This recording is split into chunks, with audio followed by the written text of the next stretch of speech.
I stay bout it, I'm not pouting. Break through walls and climb it mountains. If you want it, scream it loud and show this world what they've been doubting. Never waiting on the world to catch up to me.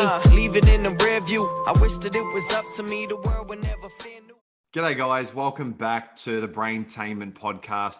Today's a really special episode. If you've been following along, listen to any of these episodes, you know a bit about my personal story, and not to digress too much, but part of that journey was a pretty nasty head injury I sustained, and that got that led to a diagnosis of post-concussion syndrome. And so the world of head traumas, not just in sports but also outside in everyday life, is something very dear to my heart. It's a very ambiguous conversation to some extent, and so I'm really excited to bring that to the forefront with you guys today and share a bit about what concussions are, what causes them, head traumas in general, and really just dive into as much as we can with someone I'm really fortunate to be connected with today. So I'm joined by Rob Wallis, the founding principal at Sydney Concussion Centre.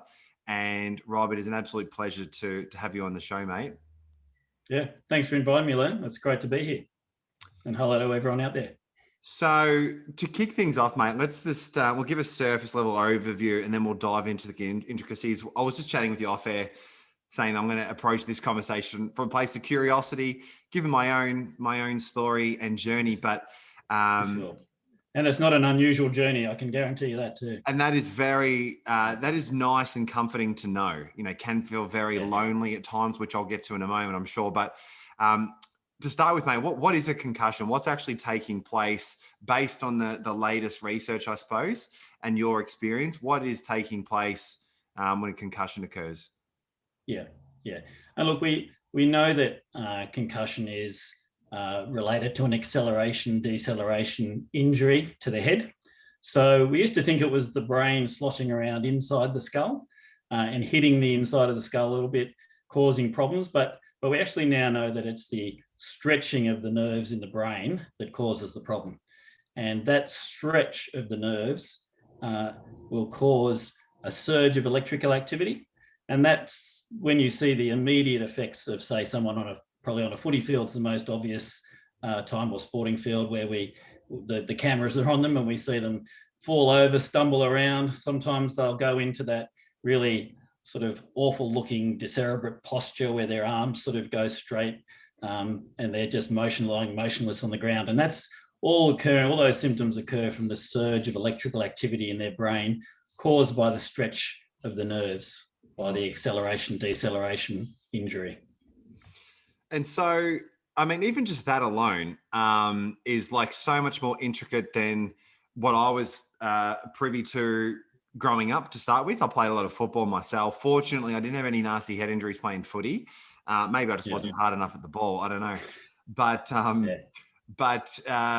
following my head trauma as a 25-year-old, you know, the first point of call was GPs and then into a physio. And it was a little bit of time before I even heard any sort of conversation around ongoing symptoms and things of that nature. And just the idea that there's like this stretching vis-a-vis just like a knock to the brain is all, to a lot of people, is probably the first time they're hearing that. So I guess for you, mate, is there a big opportunity from an educational point of view for the general public, for people involved in sports, to get a better understanding of what's actually taking place? Oh, definitely. And I think that the amazing thing from our point of view medically, those of us who are starting to get involved in this, is how far behind the rest of the world, especially North America, that we are. I have a business partner who's Canadian, and he grew up in Toronto playing ice hockey. And ice hockey is one of those games where you're allowed to check people, where basically you're allowed to shoulder charge them without them even looking. And that's been a rule for ages, but that's one of the main causes of concussion.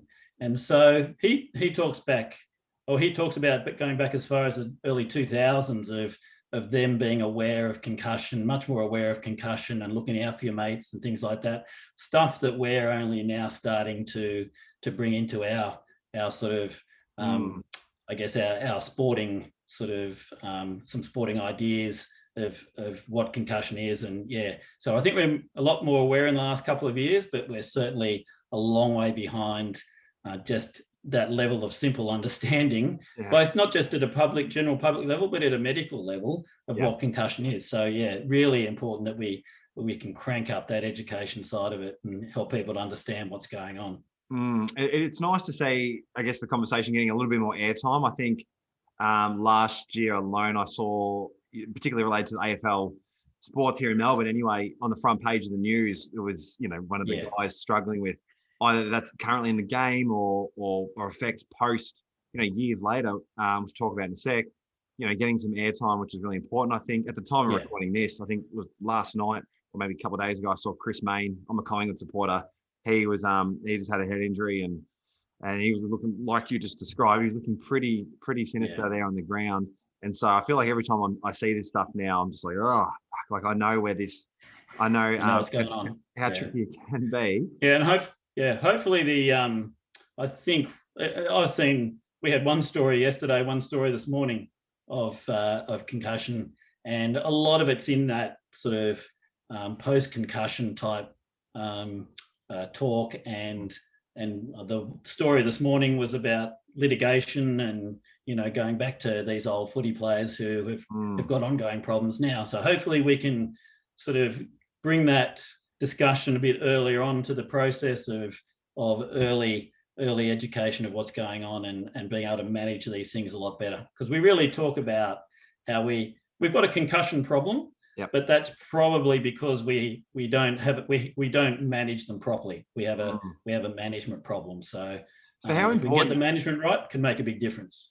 Okay, so how important is there like a time period where it's like, the critical moment in time for management to avoid any lingering issues like we've seen, well, from my own experience, but also some of these, noteworthy sports players that are, weeks, months, and even years later still struggling with certain symptoms? Is the early stages of management, is that a dramatic variable?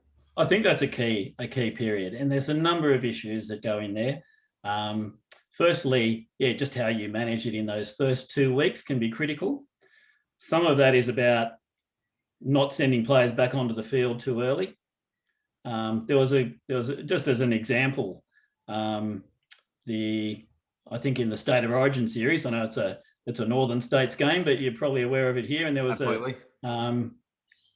in the second game, Cameron Munster, one of your Melbourne players down there, got actually knocked out solid, and he was loss of consciousness, and in a pretty bad way. And this was in the first minute or two of the game, and they brought him off. There would have been a temptation there to say, okay, if he passed his concussion tests, which he actually did, he was fine from the concussion test point of view, but they actually said, and they could have given him a bit of time before they brought him back on, but they actually said, no, look, he had the mechanism of injury, he had signs and symptoms of the injury, we're not going to put him back on, even though, it's a pretty high stakes game.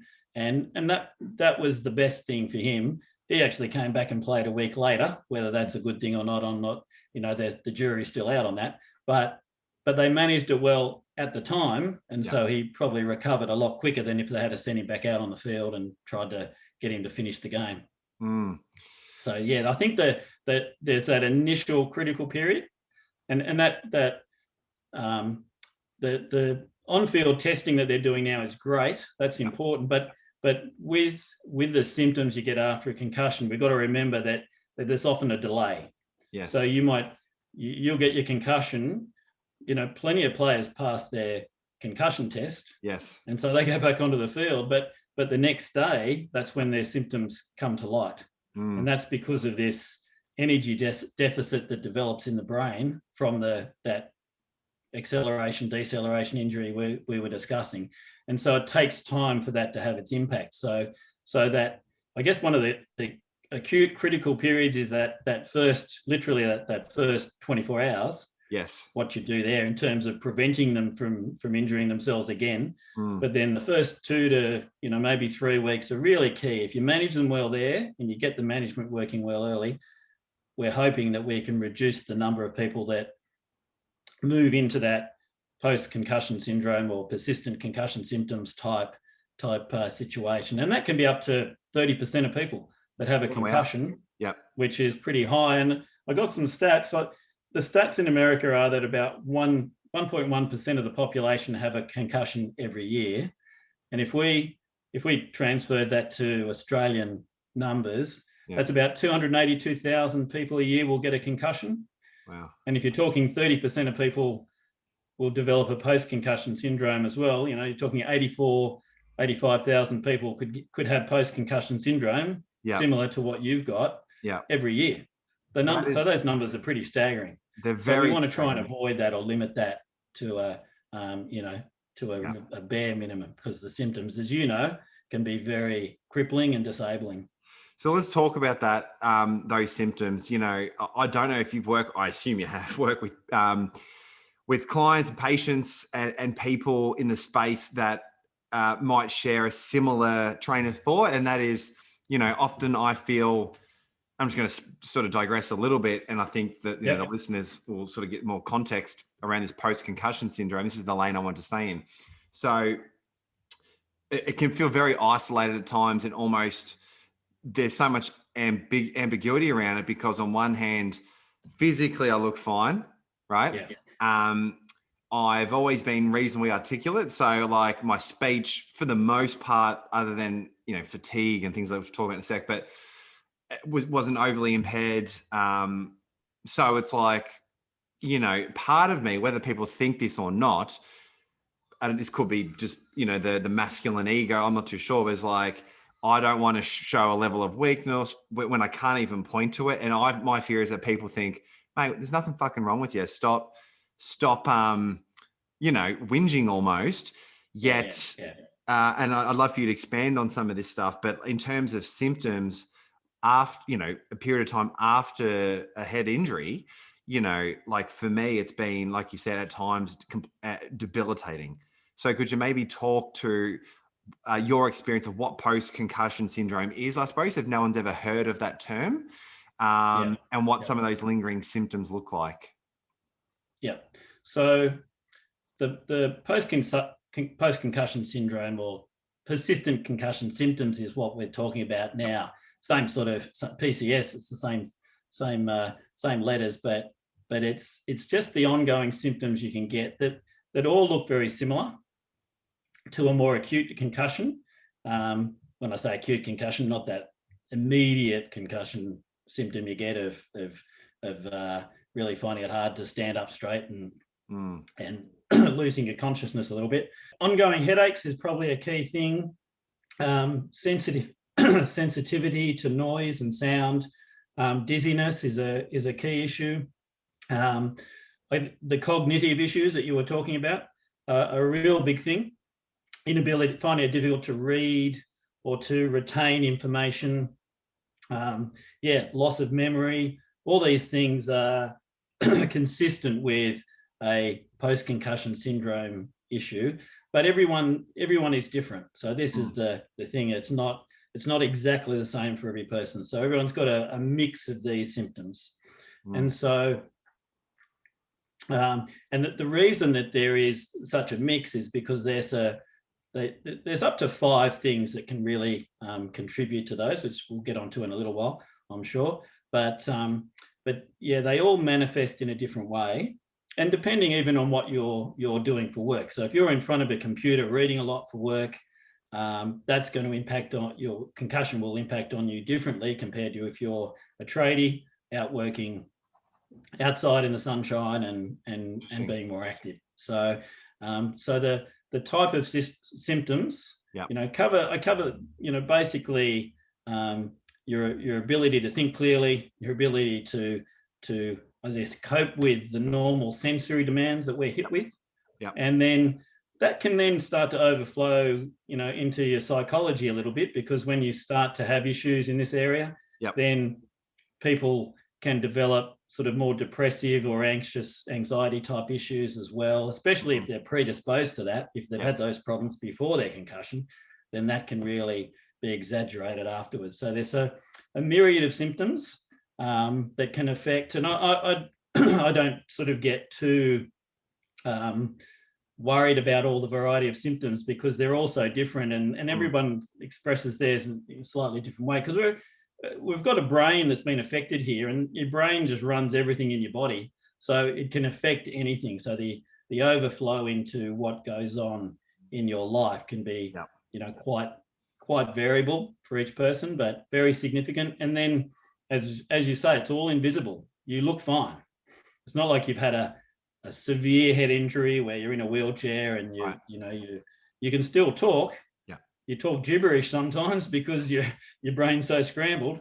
But I had a patient this morning who's had a concussion, and she was she bought a salad, a certain type of salad at a grocery store, and she came home. She couldn't actually remember what was in the salad or what sort of salad it was, and that really got to her because she realized how scrambled her brain was, because she knew that she should know this, but she couldn't quite put it together. Or I'm sure you had problems finding a word. Absolutely. Or finding words. It's in your brain, but you just can't get it out. So this scrambling of the brain that the concussion causes is so debilitating that it can then lead to this. You're getting pretty down psychologically. There's a couple of things in that I want to unpack, and for me, like there's probably along my journey, which has been quite long, and we'll touch on that in a sec, but for me, that sort of like scrambling of the brain, I resonate with a lot. There's so many situations where I'm like, and I know people that I've spoken to, I do a lot of content and stuff around this, not just on the podcast, but just in my small social platform. And I've had people that I don't know reach out to me, and slowly but surely built this like almost community of people that, like we've already touched on, like there's so many people that do experience this like silent injury, the walking wounded, I've heard us refer to at times, right? And we're chatting and they seem to resonate with similar things. But for me, it was like there's situations where I know the fucking answer, but I can't even articulate like why I'm stuck in this moment in time almost. And then for me, that happens a lot. When I'm like towards the end of the day and I just feel this debilitating fatigue, not just a bit tired after a poor night's sleep, but like I'm just sitting in a moment in time and I can't make decisions. And I'm like, I don't know what it's like. It's almost unexplainable. So that for me is a big one. The fatigue is debilitating at time. And we touched on the mental issues there. And where I wanted to go with this was to talk about the impact of pre-existing or predispositions to whether it's psychological or physical, situations that are, exacerbated from a head injury. Because for me, I went through a really, really crazy bout with depression, and I've been pretty open about this. Even to this day, like years later, I still struggle on and off with like heightened levels of anxiety. I feel like my nervous system is really, really heightened, and I'm wondering. If potential, like on reflection, I reckon I was maybe flirting with some of those mental health issues prior, but man, I just went into a hole for a couple of years and it was really bad for a period of time. So I just want to talk on that. Is that something that is caused per se from a head injury? Or is it generally speaking, do these head traumas exacerbate something that potentially was kind of like laying dormant for a period of time? So look, we definitely know that pre-existing problems with depression and anxiety will increase your likelihood of developing PCS. So that's a definite. And as you say, you could be, a bit of a depressive person, not clinically depressed, but on that, I reckon that's where I was. Empty side of things. If you're that type of person, then maybe a concussion will stir up that and make it a bit more prominent, whether it be the actual concussion itself or whether it's the impact of all these symptoms, ongoing symptoms that you have. That's where, you probably need a person with some sort of expertise who can give you a bit of direction and guidance on that. Yeah. But it probably, excuse me again, it probably could go either way. So that's a definite issue that I think needs to be people need to be educated on that, and it's not a sign of weakness or anything like that. That's just where you're at, and it's just the way your brain functions. And so I think that's really important. The other thing I wanted to talk about, just in what you mentioned there about your feeling your nervous system is heightened, and that's really, I think, another impact of concussion. And if you get on to, if I can just talk for a moment about the other part of my clinical treatment sort of program is looking after people, and this is how I got into concussion, but looking after people with headaches and migraines.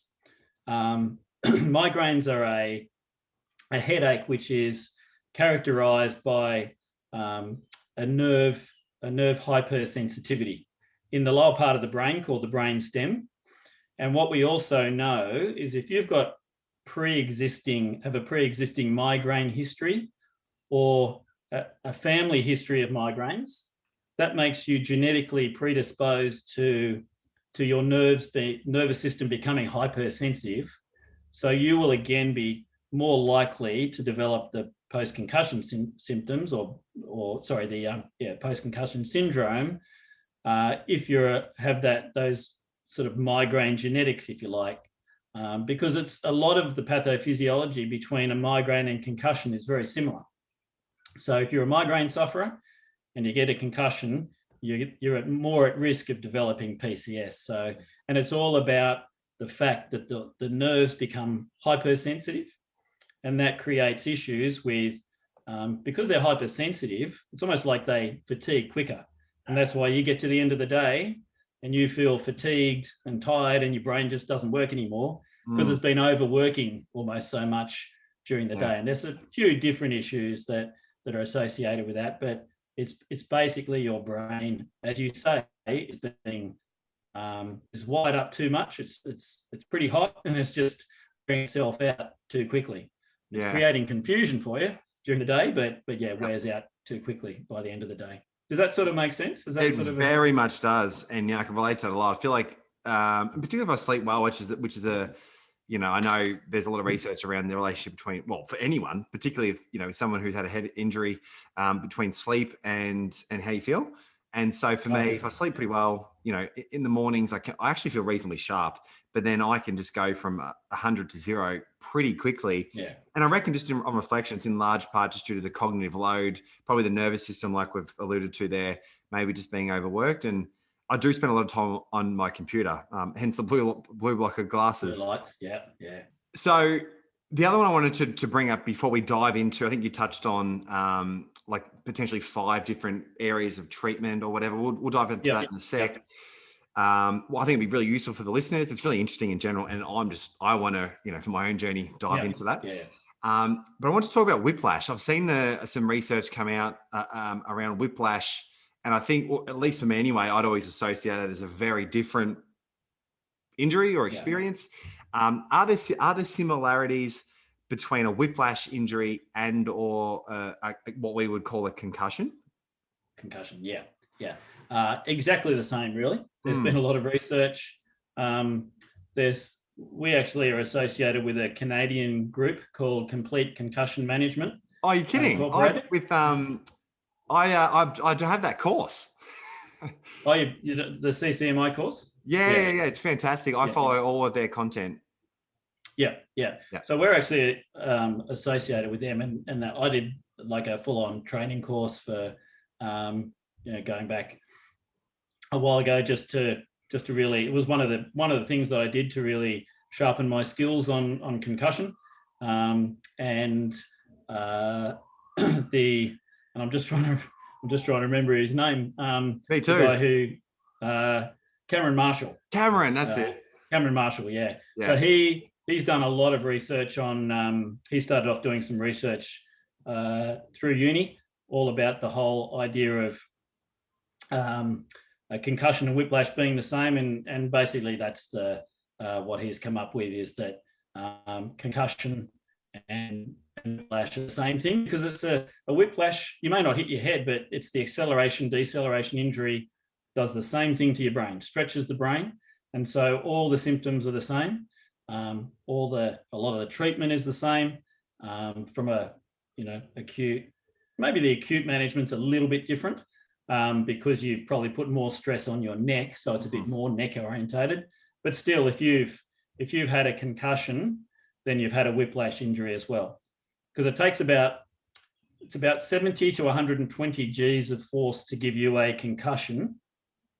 It takes about 4.5 Gs of force to give you a whiplash. Right. So if you've had a concussion, you've got a concussion issue, then you've got a whiplash injury as well. And that's why the neck plays a really important part in the whole treatment process for both.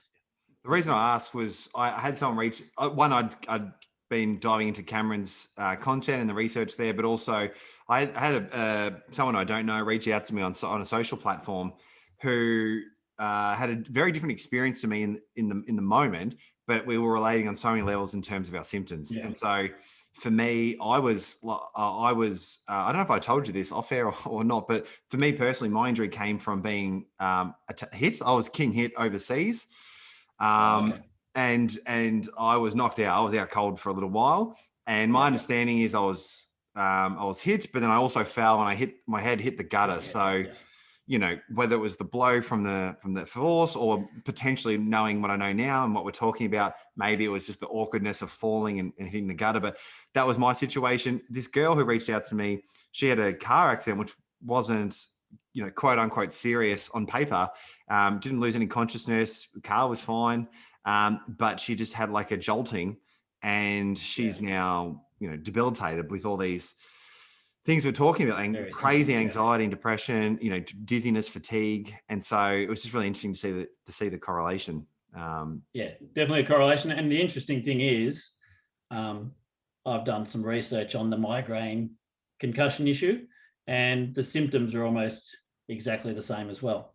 So when you're experiencing a migraine and the concussion, the symptoms, you can tick them off, like they're almost exactly the same. So a lot of similarities in all three of those issues. Yeah. And so I think that the treatment processes can be similar as well. So let's talk about the treatment. What's your approach? How do you look at it? Do you like compartmentalize it into different areas of the body? What does that look like? When we're looking at PCS? Yes. Yeah. So PCS, really we're defining something where the symptoms have hung around for probably 4 weeks plus. You know, depends on what definition you look at, but it's around 2 to 4 weeks, but probably 4 weeks is a more accurate reading on it. And there's five areas that we look at. Firstly, physiological. So it's the blood flow to the brain that can be affected by the concussion. And so that can cause issues. The second one is potentially inflammatory processes going on in the brain. The third one we look at is visual vestibular issues. And we don't separate those because even though they are separate issues, they're very similar in their impact. We've got the neck, the upper neck in particular. And again, very similar in terms of how it can affect the body, very similar to vestibular and visual problems. So you could almost lump those three together, and they cause a lot of the dizziness, or what we call disequilibrium, that people feel. So a lot of people, I'm not sure if you felt this, I'm sure you've talked to people who have, who they feel like they're walking around on a boat or walking on a trampoline, where the world just seems to be, they're just off center, and just things are not quite centered like they used to be. And then finally, the fifth thing we look at is the psychological side. So I think probably the frustrating thing at the moment is that most people who come to us who have got these PCS symptoms, whether it be for 3 months, 6 months, or 6 years, like you've experienced, and there's certainly a lot of people out there, as we discussed, who have got this, is that none of them have, or a very minor sort of amount of them have been assessed for all those 5 areas in all their medical sort of assessments they've had. Often they're just thrown drugs because that's the easy out for the medical side of things.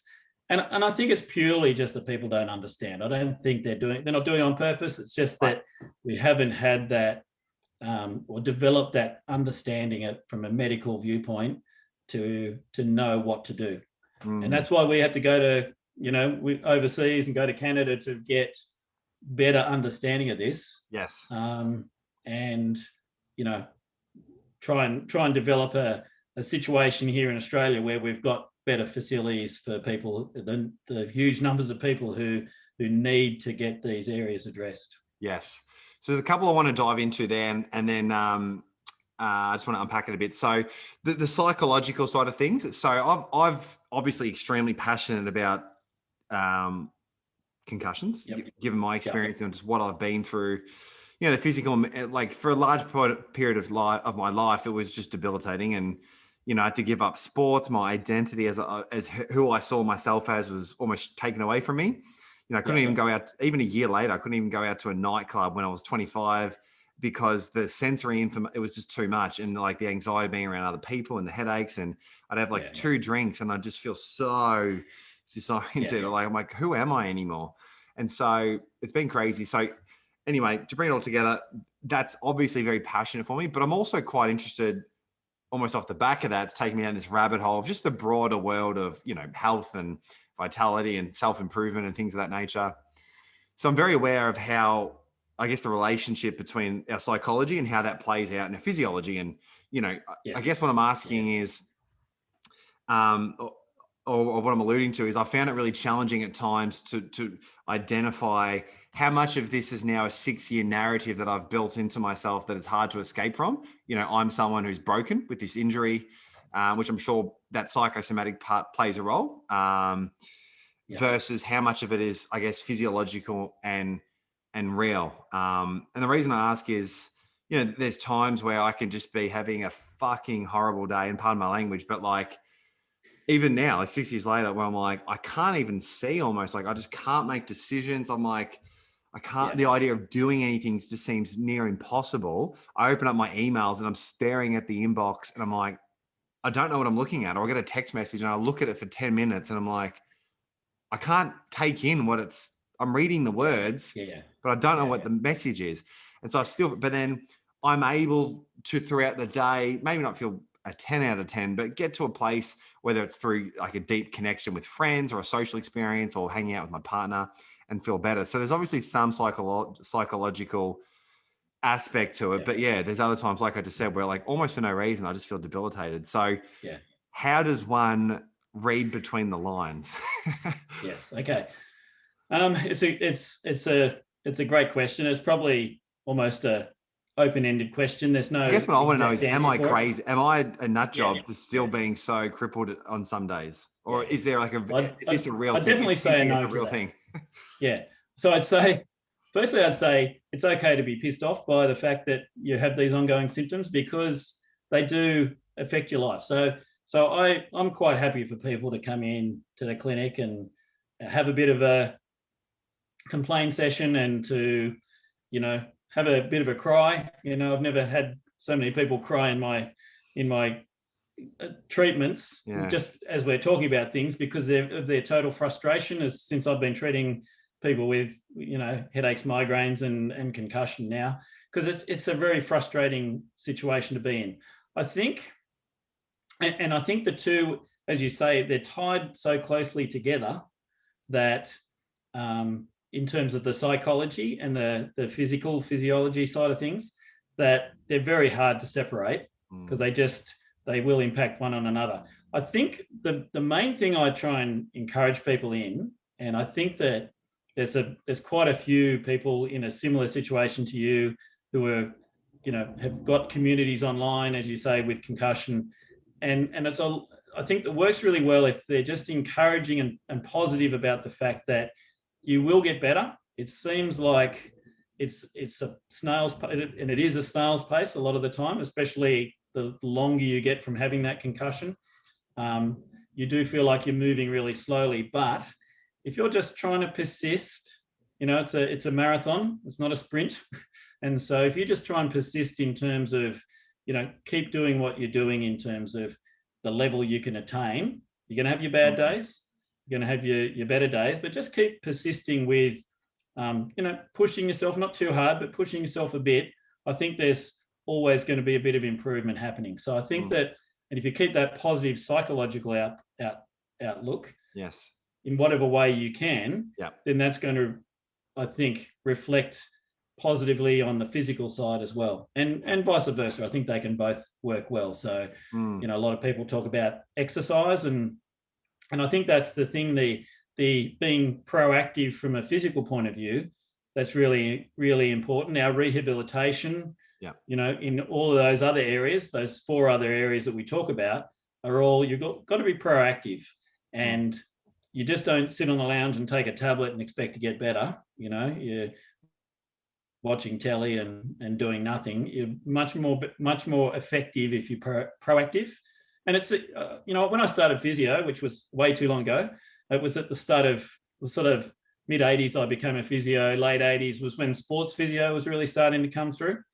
And back before that, after an injury, people were just told, okay, you got to sit down and rest. And so they'd sprain an ankle and they'd be sitting on the lounge for 2 weeks and not doing anything. But now, so much more proactive. We get people up and moving straight away. They're doing exercises, relatively sort of minimal exercise to start with, but you're doing something and you're much more proactive.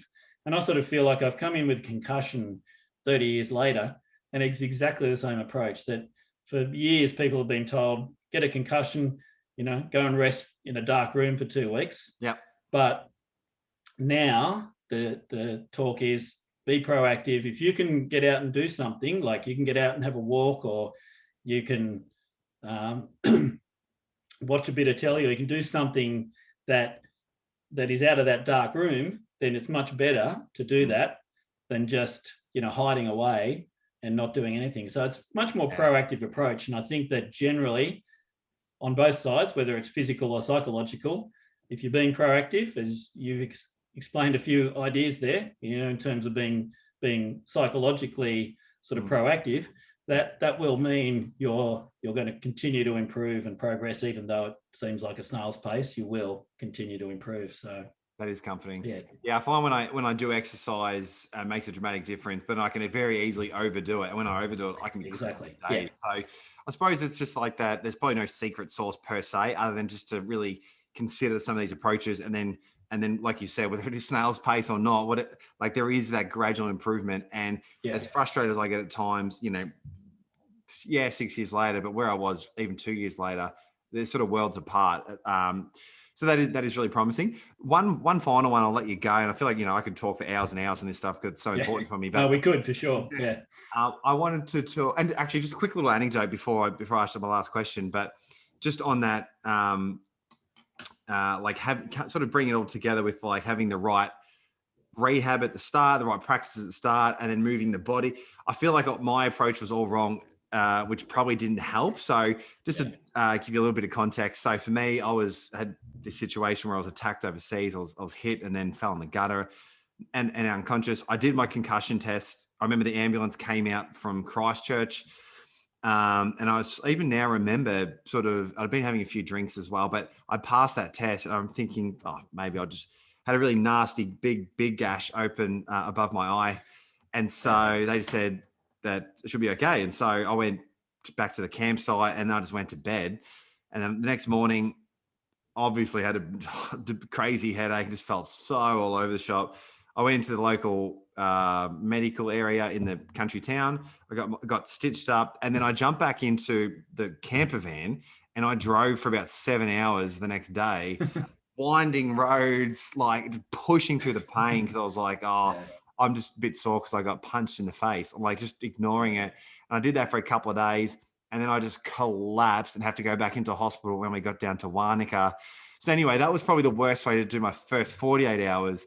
But then funnily enough, once I got after that, it was like I didn't even try and move. Like I was just stagnant for about 6 weeks, I reckon.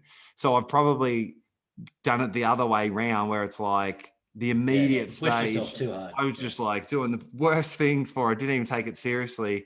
But then once I did, rest, I just stayed in that dark room we were talking about for so long. So I reckon I potentially contributed to the longer lasting symptoms. Yeah, definitely. There's worse places in the world to be than Wanaka. It's a lovely place there, isn't it? Yeah, it was actually really nice. I look forward to going back one day, and hopefully I'm not But you probably just smashed yourself when you really should have been. Really, the first day or two, if you're going to rest, the first 24, 48 hours you have a rest, and then you start to get going on a more gradual basis, probably. I think so. Mate, the last one I want to run by was just on the neck. So the reason that is, I feel like I can relate to that a lot. And so what are some best practices to help, I guess, mitigate some of these ongoing symptoms from a neck point of view? And the reason I ask is my symptoms are really flared after situations where I'm really, I could go for a long, consistent run and feel, a bit funny at first, but not too bad. But I went for a bike ride the other day, my first time getting on the bike, road bike, and I'm 6'5", I'm hunched over this bike, and it was the wrong size bike, and I was done for days. I just felt like all this achiness, and every time I feel dizzy and fatigued, I feel like my immediate sort of organic response is to grab the back of my neck and sort of massage it. Yeah. So what's going on there? Are there best practices to? Well, a lot of these things come from the upper neck. So this is sort of the area that I work a lot on, being a physio. So the top 3 vertebrae in your neck will firstly refer pain into your head.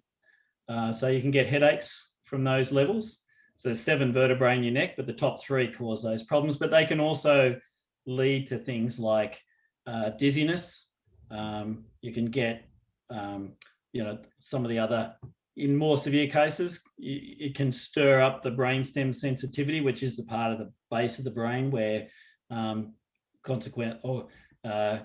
where some of the impact of a concussion can be as well. And they can overflow to some of these other symptoms. So all the nerves that go to all your head structures come out of the brainstem. And so, they can affect your eyes, they can affect your ears, a whole range of different symptoms. Your dizziness or your sort of vestibular system can be affected in roundabout ways. So it's about keeping those upper 3 vertebrae of your neck functioning properly. So I use a thing called the Watson headache approach, which is a way we assess those top 3 vertebrae to sort of maintain their function effectively. There are other ways of doing it as well, but really you've got to get those top 3 vertebrae, make sure they're possibly get them assessed by physio to see if they're working effectively. Then things like posture, strength is an important part of the issue, that the amount of movement you've got, all those things, maintaining your movement, there can be really important to sort of maintain your neck in good, so I guess good function. So you will need, sometimes you will need somebody who can assess it and look at it from the outside, but maintaining good posture is good. Not sitting in front of the computer for too long, so you don't want to be there for hours and hours. You probably can't see it, but I've got a cushion behind my back, so I'm trying to sit straight here, and so trying to keep your chin back a little bit. You don't want to get the chin forward posture. That's not good for you. Maintaining good posture like that.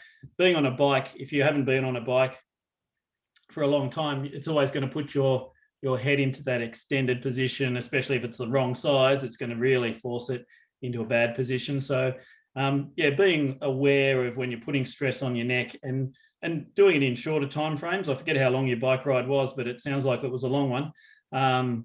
So that you just overloaded the system. So if you're doing something new that's putting stress on your neck, don't do it for too long. Sort of build into it a bit slower.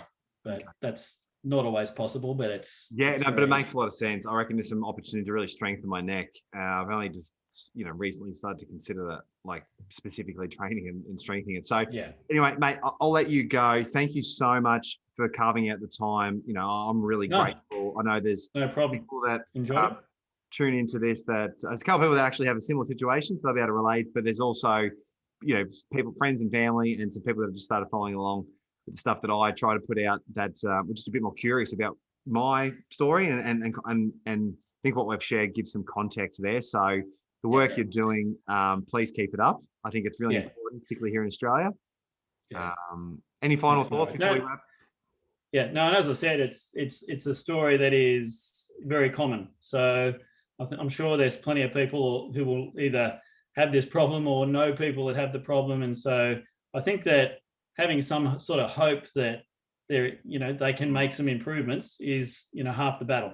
It is. Because if they're just sitting there thinking, I'm not going to be like this for the rest of my life, it's not a good position to be in headspace wise. So if you know that there's some potential areas of improvement, then hopefully they can go searching for that wherever they are. Awesome. Well, I'll link your practice contact details and information in the show notes, and for people to connect with you or your team if they wish to. But again, excellent. Rob, thank you very much. And no problem. And if you want to have me back again, I'll gladly come back at any stage.